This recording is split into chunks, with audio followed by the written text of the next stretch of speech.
Hey, Fred Minnick here, going to review the Penelope Batch 31, a 4 to 5 year old cask strength corn, rye, wheat, and malted barley. So a 4-grain punching in at 113.6 proof.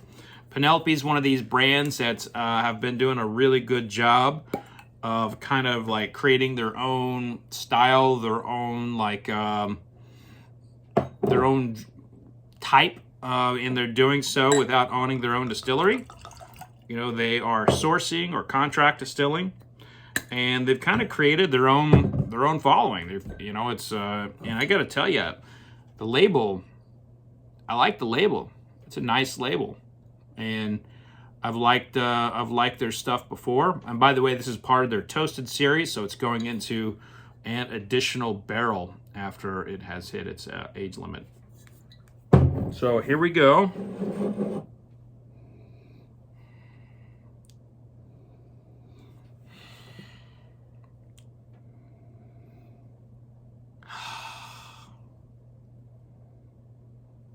I really like the way it smells.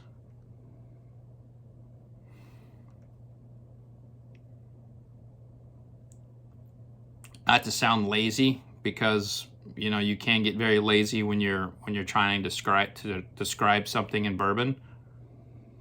But when someone says they smell caramel and they taste caramel, that doesn't mean they're being lazy and they're not, providing you anything different. It just means that's what it smells like, and this smells like caramel. And caramel is a very common note in bourbon because of the new charred oak barrel. The new charred oak barrel imparts a lot of those flavors in aromas, but specifically caramel, because of those wood sugars from the barrel.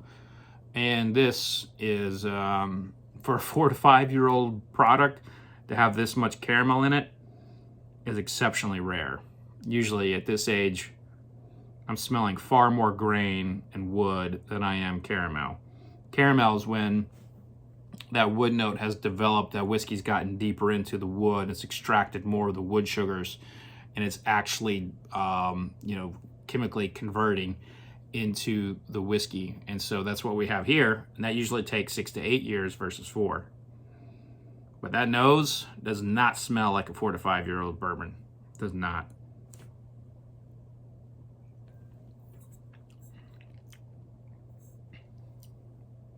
The palate, however, does track like a 4 to 5 year old bourbon. Very grainy, very smoky, and there's like an overarching kind of like cereal note to it, like a Cheerios, like an oat bran. But this smoke is like it's over pervading. It's like over top of everything. So like you have this layer of like cereal and some grains, and then you have smoke. And I think I would be more accepting of this if it not for like the smoke. The smoke is not like a charred marshmallow or a it's like somebody, if you've ever had one of those like smoked old fashions, there's a lot of those smoked old fashions that taste like crap, and that's because they use too much smoke in it. And that's what this tastes like to me. This tastes like so much smoke, it's not palatable for me. I have really raved about a lot of Penelope releases in the past, but this one I cannot recommend due to that smoke note. Now, if you like smoke, if you just can't get enough smoke, you ask for your barbecue to be over smoked, which I don't, then you might like this. But this is not the balance that I want to see. The nose is beautiful. The nose is showing steps, but at the end of the day, we are talking about something that is young. And when you are bringing this kind of product to the forefront, these different grains, with the 4-grain mash bill and the addition, a Toasted series, you are creating different flavor profiles for the market. And for me, this is not doing it for me. But if you like Smoke City, then this is going to be your jam.